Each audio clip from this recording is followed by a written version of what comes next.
నమస్కారం, నా పేరు వినయ్ కుమార్. దూరదర్శన్ వార్తలకు స్వాగతం. ముందుగా ప్రధానాంశాలు చూద్దాం.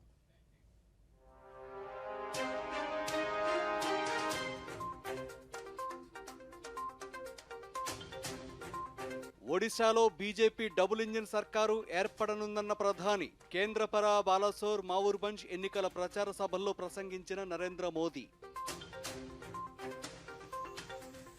పశ్చిమ బెంగాల్లో ప్రధాని ఎన్నికల ప్రచారం. ఓబీసీ హక్కులను తృణమూల్ కాంగ్రెస్ కాలరాస్తోందన్న నరేంద్ర మోదీ. రాష్ట్రంలో ఎన్నికల కౌంటింగ్పై కేంద్ర ఎన్నికల సంఘం సమీక్ష. శాంతి భద్రతలకు విఘాతం కలగకుండా తగు భద్రతా చర్యలు తీసుకోవాలని రాష్ట్ర అధికారులకు ఆదేశం. దర్యాప్తు సంస్థలను కేంద్ర ప్రభుత్వం దుర్వినియోగం చేస్తోందని విమర్శించిన కాంగ్రెస్ పార్టీ జాతీయ అధ్యక్షులు మల్లికార్జున ఖర్గే. రాష్ట్రంపై కొనసాగుతున్న భానుడి ప్రతాపం. అధిక ఉష్ణోగ్రతలు, వడగాల్పుల బారిన పడకుండా ప్రజలు తగు జాగ్రత్తలు తీసుకోవాలని సూచిస్తున్న అధికారులు. వివరాలు చూద్దాం. రాబోయే 5 ఏళ్లలో భారత్ ఆర్థికంగా బలోపేతమవుతుందని ప్రధానమంత్రి నరేంద్ర మోదీ అన్నారు. సార్వత్రిక ఎన్నికల ప్రచారంలో భాగంగా ఒడిశాలోని మావూర్భంజ్లోని జనసభలో ఆయన పాల్గొన్నారు. ఈ సందర్భంగా మాట్లాడుతూ గ్రామీణ ప్రాంతాల్లో 100% ఎల్పీజీ కనెక్షన్లు అందించడం జరిగిందన్నారు. దాదాపు 80 కోట్ల మంది ప్రజలకు ఉచిత వైద్య సదుపాయాలు అందించామన్నారు.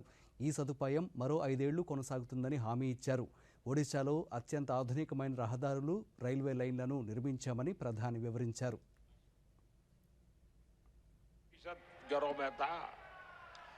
आज करीब 100% 100% घरों में महिलाओं को आने वाले 5 साल भारत के विकास के लिए अभूतपूर्व उपलब्धियों के होंगे. आने वाले 5 साल में भारत दुनिया की तीसरी बड़ी आर्थिक ताकत बनने जा रहा है. आने वाले 5 साल में अनेक क्षेत्रों में आत्मनिर्भर भारत बनते देखेंगे. आने वाले 5 साल में शानदार हाईवे, शानदार एक्सप्रेसवे और रेलवे का पूरी तरह कायाकल्प होते देखेंगे. రాబోయే 5 ఏళ్లలో సముద్రపు ఆహార ఎగుమతి, ముత్యాల సాగుకు అధిక ప్రాధాన్యత ఇస్తామని ప్రధానమంత్రి నరేంద్ర మోదీ తెలిపారు. సార్వత్రిక ఎన్నికల ప్రచారంలో భాగంగా బాలాసోర్లో మోదీ మాట్లాడుతూ ప్రాకృతిక సంపదకు నెలవైన ఒడిశాలో తమ పార్టీ అధికారంలోకి రాగానే రహదారుల నిర్మాణం చేపట్టడంతో పాటు తీర ప్రాంతంలో పర్యాటక రంగాన్ని ప్రోత్సహిస్తామన్నారు. మత్స్యకారులకు కిసాన్ క్రెడిట్ కార్డు ద్వారా 5 లక్షల రూపాయల వరకు బీమా సౌకర్యం కల్పిస్తున్నామని ప్రధాని వివరించారు. 25 साल लेकिन उसने विकास के नाम पर आपके साथ विश्वासघात किया. देश के कितने ही राज्य हैं जो इसलिए समृद्ध है क्योंकि वहां बड़ा समुद्री तट है. क्या ओडिशा में समुद्री तट की कमी है क्या? यहां ओडिशा में तो जहां कदम रखो वहां प्रकृति ही प्रकृति है, प्राकृतिक संपदा है, समृद्धि का भंडार पड़ा है. सालों साल यहां सड़कें नहीं बनी, रेल कनेक्टिविटी, पोर्ट कनेक्टिविटी बन ही नहीं पाई. जो काम हुए हैं उनमें से ज्यादा काम बीते 10 साल में भाजपा सरकार ने किए हैं. उड़ीसा में तीर्थ यात्रा और समुद्री पर्यटन की हर संभावनाओं को तलाशा जाएगा, तराशा भी जाएगा. भाइयों और बहनों, बीजेडी सरकार ने हमारे मछुआरे साथियों के लिए भी कुछ नहीं किया। यहां मछली का इतना बड़ा मार्केट है, लेकिन इंफ्रास्ट्रक्चर बेहाल है। मोदी पहली बार पीएम मत्स्य संपदा योजना लेकर आया है। इससे मछुआरों के लिए नाव खड़ा करने की सुविधाएं बन रही हैं, ताकि मछली बर्बाद न हो। और ये भाजपा सरकार है जिसने देश में पहली बार फिशरमैन के लिए, मछुआरों के लिए अलग मिनिस्ट्री बनाई, अलग मंत्रालय बनाया है। ఒడిశాలో బీజేపీ డబుల్ ఇంజిన్ సర్కార్ ఏర్పడుతుందని బీజేపీ సీనియర్ నేత ప్రధానమంత్రి నరేంద్ర మోదీ అన్నారు. సార్వత్రిక ఎన్నికల తుది దశ పోలింగ్ ప్రచారంలో భాగంగా ఒడిశాలోని కేంద్రపరాలో జరిగిన సభలో మోదీ ప్రసంగించారు. గత 10 ఏళ్లలో దేశంలో ప్రపంచ ప్రఖ్యాతిగాంచిన Atal tunnel, Atal Setu, Statue of Unity విగ్రహ నిర్మాణం తదితర కట్టడాలను నిర్మించామన్నారు. వీర జవాన్ల స్మారకమైన వార్ ఆఫ్ మెమోరియల్ను కూడా బీజేపీ ప్రభుత్వమే నిర్మించిందన్నారు. దశాబ్దాల పాటు దేశాన్ని పాలించిన కాంగ్రెస్ పార్టీ మాత్రం ప్రచారంలోనే తప్ప వాస్తవంగా దేశాభివృద్ధికి పని చేయలేదని విమర్శించారు. कब्जा करना चाहती है और इसलिए ओडिशा ने तय कर दिया है, ओडिशा में डबल इंजन की सरकार। भाइयों और बहनों, ओडिशा ही नहीं, पूरे देश ने तीसरी बार एक मजबूत सरकार पर मुहर लगा दी है। देश ने कांग्रेस के 60 साल और भाजपा के 10 साल का काम देखा है। 10 साल पहले तक भारत में दुनिया के सबसे बड़े घोटालों की खबरें आती थी, लेकिन हमारे 10 साल में सबसे बड़े और सबसे ऊंचे निर्माण की खबरें आती है। आज दुनिया की सबसे ऊंची प्रतिमा स्टैच्यू ऑफ यूनिटी भारत में है। आज दुनिया की सबसे बड़ी ऑफिस बिल्डिंग भारत में है। ప్రధానమంత్రి నరేంద్ర మోదీ ఈరోజు పశ్చిమ బెంగాల్లో పర్యటించారు. సార్వత్రిక ఎన్నికల తుది దశ పోలింగ్ జరగనున్న మధురాపూర్లో నిర్వహించిన ఎన్నికల ప్రచార సభలో ఆయన పాల్గొన్నారు. ఈ సందర్భంగా ప్రధాని మాట్లాడుతూ ఓబీసీల హక్కులను రాష్ట్రంలోని తృణమూల్ కాంగ్రెస్ పార్టీ ప్రభుత్వం కాలరాస్తోందని, ఓ వర్గం సంతృప్తి కోసం రాజ్యాంగంపైన దాడి చేస్తోందని విమర్శించారు. ఓబీసీల హక్కులను లాక్కొని ముస్లింలకు పంచుతున్నారని తెలిపారు. కలకత్తా హైకోర్టు ఓబీసీ సర్టిఫికెట్లను రద్దు చేసిందని తెలిపారు. జూన్ 1న జరిగే పోలింగ్లో వికసిత బెంగాల్ కోసం ఓటు చేయాలని పిలుపునిచ్చారు. తద్వారా కొత్త ప్రయాణాన్ని ప్రారంభించాలని పిలుపునిచ్చారు. బెంగాల్ యువత ఉద్యోగాలు, అవకాశాలను చొరబాటుదారులు దోచుకుంటున్నారని పేర్కొన్నారు. महिलाएं खुले में शौच जाने के लिए मजबूर थी, पीने के लिए पानी नहीं।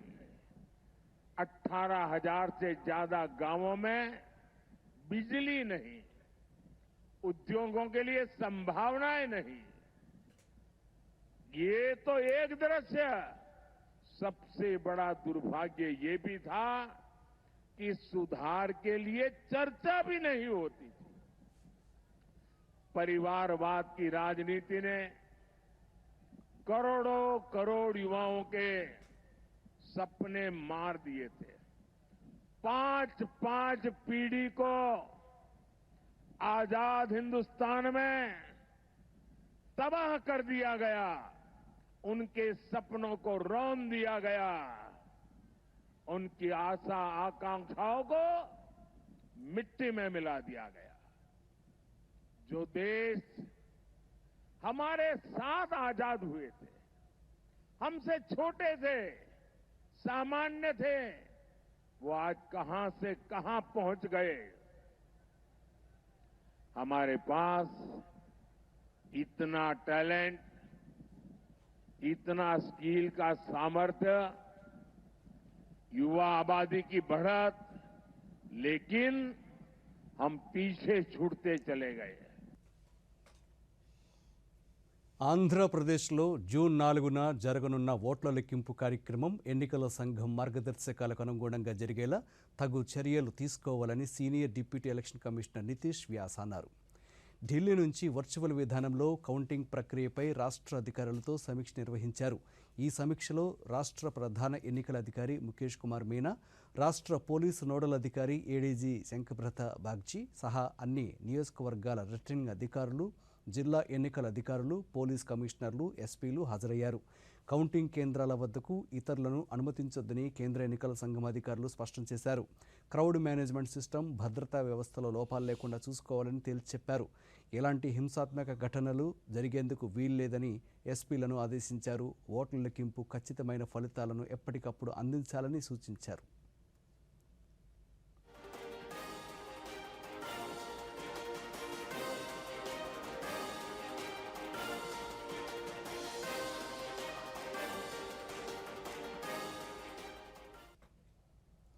సార్వత్రిక ఎన్నికల కౌంటింగ్ నేపథ్యంలో జూన్ 3, 4, 5 తేదీల్లో రాష్ట్రంలో మద్యం అమ్మకాలు నిషేధించాలని రాష్ట్ర డీజీపీ హరీష్ కుమార్ గుప్తా అధికారులను ఆదేశించారు. ఓట్ల లెక్కింపు కేంద్రాల వద్ద కట్టుదిట్టమైన భద్రతా ఏర్పాట్లు చేశామని చెప్పారు. అవాంఛనీయ ఘటనలు జరగకుండా అన్ని ఏర్పాట్లు చేశామన్నారు. అనుమానితులను అదుపులోకి తీసుకోవాలన్నారు. సామాజిక మాధ్యమాల్లో వచ్చే వార్తలను ఎప్పటికప్పుడు పరిశీలిస్తూ అప్రమత్తంగా ఉండాలని సూచించారు.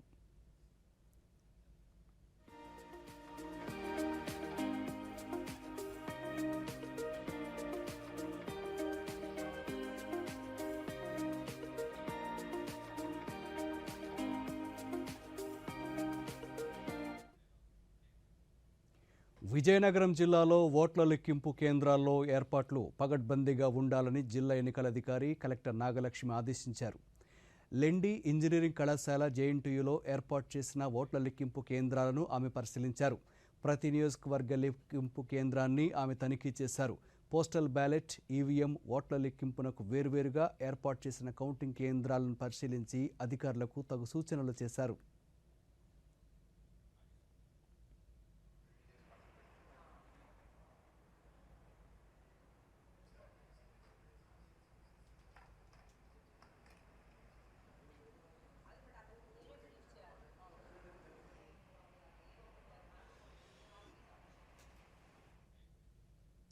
పల్నాడు జిల్లాలో ఎన్నికల కౌంటింగ్ ప్రశాంత వాతావరణంలో జరిగేలా అధికారులందరూ సమన్వయంతో పనిచేయాలని జిల్లా ఎన్నికల అధికారి శ్రీకేష్ లట్కర్ అన్నారు. నర్సరావుపేటలో కౌంటింగ్లో పాల్గొనే సూక్ష్మ పరిశీలకులకు శిక్షణ కార్యక్రమాన్ని ఈరోజు నిర్వహించారు. ఈ సందర్భంగా లట్కర్ మాట్లాడుతూ కౌంటింగ్ జరిగే సమయంలో సూపర్వైజర్లు, సూక్ష్మ పరిశీలకులు ఎల్లప్పుడూ అప్రమత్తంగా ఉండాలన్నారు. శాంతి భద్రతలకు ఎవరైనా విఘాతం కలిగించేలా చూస్తే వారిపై కఠినమైన చర్యలు తీసుకుంటామన్నారు.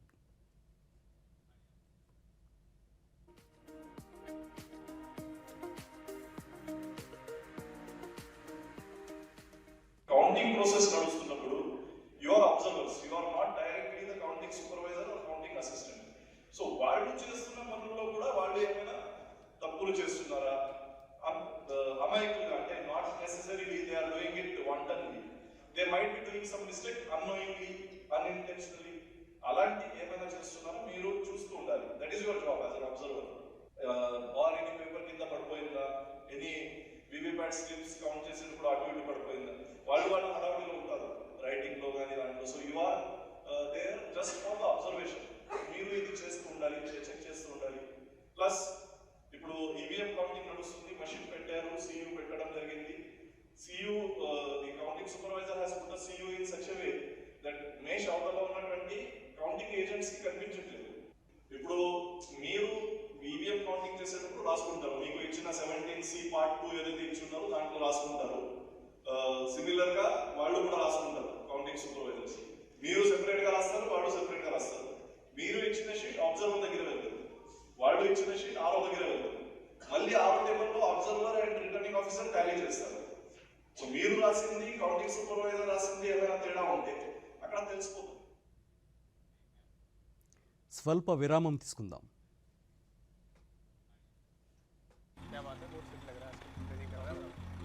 మూడు నెలల్లో డబ్బు డబుల్. వారే వా, ఫాస్టే కాక హై రిటర్న్స్ కూడా. భలే స్కీమ్ కదా, నిన్న లేదు ఇది ఇక్కడ. అలాగే రేపు ఉండదు కూడా. నువ్వు ఎప్పుడైనా 5 ఓవర్లలో డబుల్ సెంచరీ కొట్టావా? ఇలాంటి స్కీమ్ల ప్రలోభానికి లొంగిపోతే మనం మోసపోగలం. ఆర్బీఐ అంటుంది మీ డబ్బుని సురక్షితంగా ఉంచుకోండి, తెలివిగా పెట్టుబడి పెట్టుకోండి. ఎక్కువ రిటర్న్స్ వెనకాల పడితే రిస్క్ కూడా అంతే ఎక్కువ ఉంటుంది. ఇంకా ఫాస్ట్ రిటర్న్స్ తో జాగ్రత్త. ఇంకా ఫాస్ట్ బౌలింగ్ తో కూడా. ఆర్బీఐ అంటుంది విషయాలు తెలుసుకోండి, జాగరూకంగా ఉండండి. Welcome back. ఎన్నికల ఫలితాల రోజున కడప నగరంలో పూర్తి స్థాయిలో 144 సెక్షన్ అమలు చేయనున్నామని కడప డీఎస్పీ షరీఫ్ అన్నారు. ఈరోజు ఆయన మీడియాతో మాట్లాడుతూ జూన్ 4న కడప నగరంలోకి వచ్చే బస్సులను దారి మళ్లించడం జరుగుతుందన్నారు. అత్యవసర పరిస్థితుల్లోనే నగరంలోకి వాహనాలను అనుమతిస్తామన్నారు. పూర్తి స్థాయిలో అధికారుల దగ్గర నుంచి అనుమతి పొందిన వారికి మాత్రమే కౌంటింగ్ కేంద్రంలోకి పంపిస్తామన్నారు. సోషల్ మీడియాలో ఎన్నికల ఫలితాలకు సంబంధించి తప్పుడు సమాచారం పోస్ట్ చేస్తే తద్వారా జరిగే గొడవలకు వారిని కూడా బాధ్యులను చేసి కేసులు పెడతామన్నారు. నుంచి టోటల్ టౌన్లో లాడ్జెస్ కానివ్వచ్చు, ఫంక్షన్ హాల్స్ కావచ్చు, ఇతరత్ర ఏదైనా సరే గెస్ట్ హౌసెస్, పొలిటికల్ పార్టీస్ లీడర్కి సంబంధించి ఏదున్నా కూడా అవన్నీ కూడా అందరూ కూడా వెకేట్ చేయాలి. Out of the Kadapa city ఉన్నటువంటి వాళ్ళను ఎవరిని కూడా అలో చేయటం లేదు. నెంబర్ 1. ఆర్టీసీ బస్సెస్ కూడా ఆ రోజు బయట నుంచే ఆపరేట్ అవుతాయి.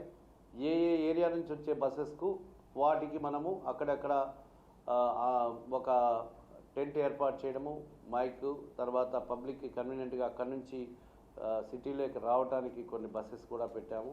అది వాళ్ళ యొక్క ఎమర్జెన్సీని బట్టి, మెడికల్ ఎమర్జెన్సీ ఇలాంటి వాటి ఒక ప్రత్యేకమైనటువంటి ఏదైనా వాళ్ళకి మాత్రం వీలు కల్పించే విధంగా కూడా పెట్టాము.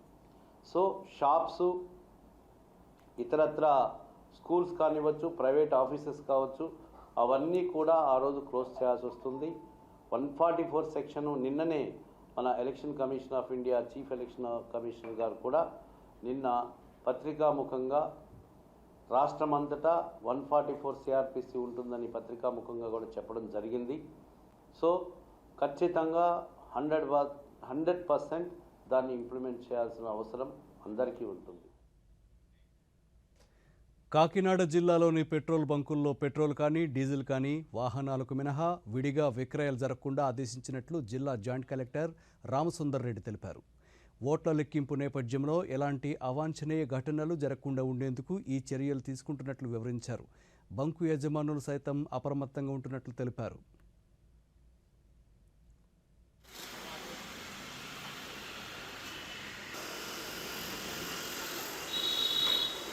ఎలక్షన్ కమిషన్ ఆఫ్ ఇండియా వారి ఇన్స్ట్రక్షన్స్ ప్రకారం మనము ఈ పెట్రోల్ బంకుల్లో అన్నిట్లో కూడా ఏది కూడా లూజ్గా అమ్మొద్దని చెప్పి ఇన్స్ట్రక్షన్స్ ఇచ్చారు. సేమ్ ఇన్స్ట్రక్షన్స్ మనము అన్ని పెట్రోల్ బంక్స్ కూడా కమ్యూనికేట్ చేయడం జరిగింది.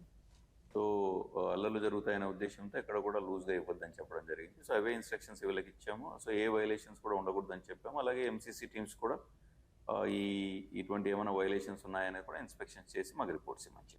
ఎలక్షన్ కమిషన్ ఆదేశాల మేరకు మేము పెట్రోల్ బంక్ ఓనర్స్ ఎవరైతే ఉన్నారో వాళ్ళందరూ కూడా పెట్రోల్ని, డీజిల్ని ట్యాంకుల్లోనూ ఒక బాటిల్స్లో కొట్టద్దని చెప్పేసి మా ఇన్స్ట్రక్షన్స్ ఇచ్చున్నారు. దాని మింజువలే మేము కలెక్టర్ గారిని, జాయింట్ కలెక్టర్ గారిని కలవడానికి వచ్చాము. ఏమిటంటే పరిస్థితి ఏంటంటే ఒక హాస్పిటల్స్ కానీ, షాప్స్ అండ్ ఎస్టాబ్లిష్మెంట్ కానీ వాళ్ళకి డీసీలు జనరేటర్లతో పనిచేస్తాయి.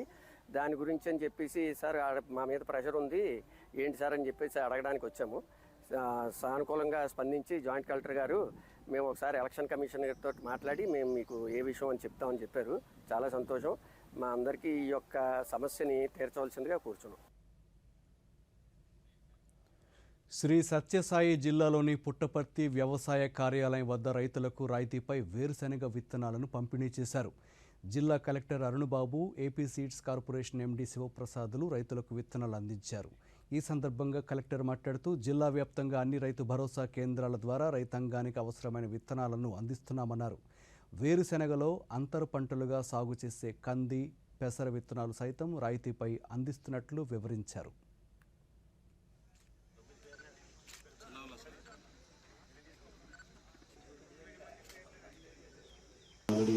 అగ్రికల్చర్ ఆఫీసర్ డిఓ గారు మీటింగ్ పెట్టి చెప్పారు. నేను కూడా వారిని సభా వేదికగా కోరుతా ఉన్నాను. రైతుల విషయంలో ఎవరు కూడా నాణ్యత విషయంలో కానీ వారిని ఇబ్బంది పెట్టే విషయాల్లో వెళ్ళవద్దని నేను రిక్వెస్ట్ చేస్తూ ఉన్నాను. సో ఈ యొక్క విత్తనాలు తీసుకుని వెళ్ళండి. మనకి ఆల్రెడీ తొలకరి స్టార్ట్ అయింది. పంటలు వేసుకోండి. మంచిగా మీ అందరికీ మంచి దిగుబడి వచ్చి ఈ సంవత్సరం రైతులంతా ఆనందంగా సంతోషంగా గడపాలని మనస్ఫూర్తిగా కోరుకుంటూ ప్రధానమంత్రి నరేంద్ర మోదీ మూడవసారి అధికారంలోకి వస్తే దేశం అన్ని రంగాల్లో ప్రథమ స్థానంలో నిలుస్తుందని బీజేపీ సీనియర్ నేత కేంద్ర హోంశాఖ మంత్రి అమిత్ షా అన్నారు.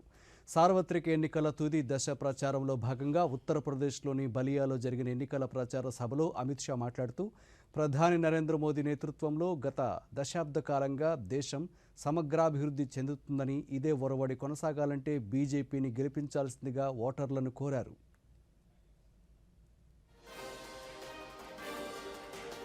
और बलिया वालों, मैं आपको बताकर जाता हूं, तीसरी बार प्रधानमंत्री बना दो, 5वें नंबर से तीसरे नंबर पर लाने का काम भारतीय जनता पार्टी करेगी। और भाइयों बहनों, तीसरी बार मोदी जी को प्रधानमंत्री बनाओ, हम देश को दुनिया में नंबर 1 बनाएंगे और यूपी को देश में नंबर 1 बनाने का काम।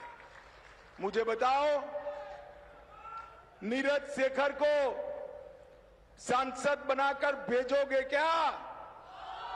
जोर से बोलो, भेजोगे? कमल के निशान पर बटन दबाओगे? मोदी जी को प्रधानमंत्री बनाओगे? 400 पार कराओगे?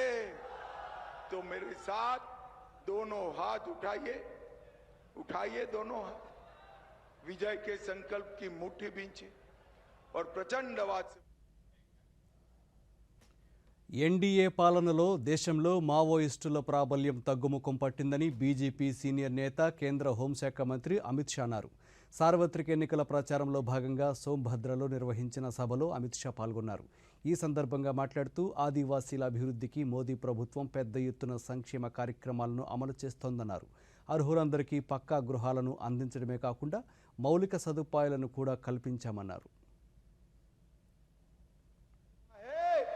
और मैं वादा कर कर जाता हूं, मोदी जी को तीसरी बार प्रधानमंत्री बना दो, अगले चुनाव के पहले सबको वन अधिकार पट्टा अपने घर पर मिल जाएगा। भाइयों बहनों, मिल जाएगा। अवैध खनन, सपा ने यहां पर अवैध खनन कर कर आदिवासियों का हक छीनने का काम किया और मोदी जी ने डिस्ट्रिक्ट मिनरल फंड बनाया। डिस्ट्रिक्ट मिनरल फंड से जो खनिज यहां से निकलता था, इसका एक हिस्सा मेरे आदिवासी भाइयों बहनों के लिए रिजर्व करने का काम नरेंद्र मोदी जी ने किया। सपा की सरकार में कन्हर परियोजना 10 को तक रुकी है। ये इरिगेशन के लिए महत्वपूर्ण कन्हर परियोजना भी भारतीय जनता पार्टी ने समाप्त कर कर आदिवासी के खेत में पानी पहुंचाने का काम भाजपा ने किया। और सोनभद्र वालों, सबसे महत्वपूर्ण बात, ये पूरा क्षेत्र उत्तर प्रदेश, छत्तीसगढ़, मध्य प्रदेश के सीमांत क्षेत्र, यहां पर नक्सलवाद फला फूला था। मोदी जी ने पूरे देश से नक्सलवाद को समाप्त कर कर आदिवासी क्षेत्र में विकास करने का काम अगर किसी ने किया तो हमारे नेता नरेंद्र मोदी जी ने किया। సార్వత్రిక ఎన్నికల తుది దశ ప్రచారం ముమ్మరంగా సాగుతోంది. ప్రధాన ప్రతిపక్షం కాంగ్రెస్ పార్టీ ముఖ్య నాయకులు రాహుల్ గాంధీ ఉత్తరప్రదేశ్లోని వారణాసిలో పర్యటించారు. ఈ సందర్భంగా ఇండియా కూటమి పక్షాల అభ్యర్థుల తరపున ఆయన ప్రచారం చేశారు. వారణాసిలో ఏర్పాటు చేసిన ప్రచార సభలో రాహుల్ గాంధీ మాట్లాడుతూ తాము అధికారంలోకి రాగానే మహాలక్ష్మి పథకాన్ని అమలు చేస్తామన్నారు. ఈ పథకం కింద దేశంలోని పేద ప్రజల బ్యాంకు ఖాతాల్లో లక్షల కోట్ల రూపాయలను జమ చేస్తామని చెప్పారు. మహాలక్ష్మి పథకం కింద లబ్ధిదారుల జాబితాను సైతం సిద్ధం చేస్తున్నట్లు చెప్పారు. జూలై 5న దేశంలోని కోట్లాది మంది పేద మహిళల బ్యాంకు ఖాతాల్లోకి నిధులు జమ చేసే ప్రక్రియ ప్రారంభమవుతుందని రాహుల్ గాంధీ చెప్పారు. में लाखों लोगों के नाम इस लिस्ट पे आएंगे। जिनकी जमीन छीनी गई है उन परिवारों के नाम इस लिस्ट पे आएंगे। जिन पर गलत जीएसटी लगाई गई है उन परिवारों के नाम इस लिस्ट पर आएंगे। बेरोजगार युवाओं के परिवारों के लिस्ट के नाम परिवारों के लिस्ट पे आएंगे। और फिर 5 जुलाई को आप अपना बैंक अकाउंट सुबह देखोगे। काशी में लाखों परिवार अपना बैंक अकाउंट चेक करेंगे और हिंदुस्तान इंडिया की सरकार ने आपके बैंक अकाउंट में खटाक से 8,500 रुपए डाल दिए। जुलाई में 8,500, अगस्त 8,500, सितंबर 8,500, अक्टूबर, नवंबर, दिसंबर, जनवरी 8,500। खटाखट खटाखट खटाखट खटाखट अंदर। కేంద్ర ప్రభుత్వం విపక్షాలపై ఈడీ, సిబిఐ, ఐటీ వంటి దర్యాప్తు సంస్థలను ప్రయోగిస్తోందని కాంగ్రెస్ పార్టీ జాతీయ అధ్యక్షుడు మల్లికార్జున ఖర్గే విమర్శించారు. ఒడిశాలో ఆయన మీడియాతో మాట్లాడుతూ ప్రభుత్వం ఎన్ని రకాలుగా ఇబ్బందులు పెట్టినా ఓటర్ల మద్దతు మాత్రం విపక్షాలకే ఉంటుందన్నారు. शाह जी के पास एक एक ऐसे हथियार है, उन हथियारों को उन्होंने उपयोग करके लोगों को सता रहे, चाहे वो ईडी हो, चाहे इनकम टैक्स हो, चाहे सीबीसी हो, चाहे सीबीआई हो। अनेक प्रकार के उनके पास हथियार है जिसका मिसयूज वो लोग कर रहे हैं। लेकिन आने वाली सरकार संविधान के तहत चलेगी। కర్ణాటకలోని Belagavi Indian Council of Medical Research National Institute of Traditional Medicine 18వ వ్యవస్థాపక దినోత్సవం మంగళవారం జరిగింది. ఈ వేడుకల్లో ఉపరాష్ట్రపతి జగదీప్ ధన్ఖడ్ సతీ సమేతంగా పాల్గొన్నారు. తొలుత ఇన్స్టిట్యూట్లో ఏర్పాటు చేసిన ఎగ్జిబిషన్ను పరిశీలించారు. పలు ఔషధాలకు సంబంధించిన వివరాలను అడిగి తెలుసుకున్నారు. ఈ సందర్భంగా ఏర్పాటు చేసిన కార్యక్రమంలో ఉపరాష్ట్రపతి మాట్లాడుతూ Indian Council of Medical research చేస్తున్న సేవలు నిరుపమానమైనవని కొనియాడారు. అనేక వ్యాధులపై ఎప్పటికప్పుడు పరిశోధనలు చేయడంతో పాటు కొత్త కొత్త ఔషధాలను తీసుకురావడంతో ఈ సంస్థలు సేవలు గణనీయమైనవి పేర్కొన్నారు. ముఖ్యంగా మధుమేహ వ్యాధి కట్టడికి సాంప్రదాయ వైద్య రీతులపై జరుగుతున్న పరిశోధనలు కోట్ల మంది రోగులకు మేలు చేస్తాయని తెలిపారు. Just imagine what I saw. Joint pain is a big problem all over. We are trying to find traditional solution to that. They are working very hard. Second, diabetes, organic solution. By organic I mean there is no chemical intervention. You get from the plants the treatment value. And third, diarrhea. All three are a big challenge, more for vulnerable sections of the society. If a treatment is available, the way దేశీయ stock market సూచీలు భారీ నష్టాల్లో ముగిశాయి. అంతర్జాతీయ మార్కెట్ల ప్రభావం, మదుపర్ల లాభాల స్వీకరణకు దిగటం వంటి కారణాలతో సూచీలు వరుసగా 4 రోజులు నష్టపోయాయి. సెన్సెక్స్ 667 పాయింట్లు నష్టపోయి 74,502 పాయింట్ల వద్ద స్థిరపడగా, నిఫ్టీ 183 పాయింట్లు నష్టపోయి 22,704 పాయింట్ల వద్ద స్థిరపడింది. డాలర్తో రూపాయి మారకం విలువ 83 రూపాయల 30 పైసలుగా ఉంది. ఇక రాష్ట్ర వ్యాప్తంగా భానుడు తన ప్రతాపాన్ని చూపిస్తున్నాడు. అసలే రోహిణీ కార్తెక్ కావడం పగటిపూట ఉష్ణోగ్రతలు దాదాపు 40 డిగ్రీలకు పైగానే నమోదవుతున్నాయి. ఎండలకు తోడు వడగాల్పులు కూడా తోడవడంతో ప్రజలు తీవ్రమైన ఇబ్బందులు ఎదుర్కొంటున్నారు. ముఖ్యంగా చిన్నారులు, వృద్ధులు ఈ ఎండ ప్రభావానికి గురై అస్వస్థతకు లోనవుతున్నారు. ఇదిలా ఉండగా దేశ రాజధాని ఢిల్లీలో ఎండలు దంచి కొడుతున్నాయి. రికార్డు స్థాయిలో తొలిసారిగా 52.3 డిగ్రీల గరిష్ట ఉష్ణోగ్రత నమోదైంది. ఎడారి ప్రాంతమైన రాజస్థాన్లో అత్యధికంగా ఫలోడీలో 51 డిగ్రీల ఉష్ణోగ్రత రికార్డైంది.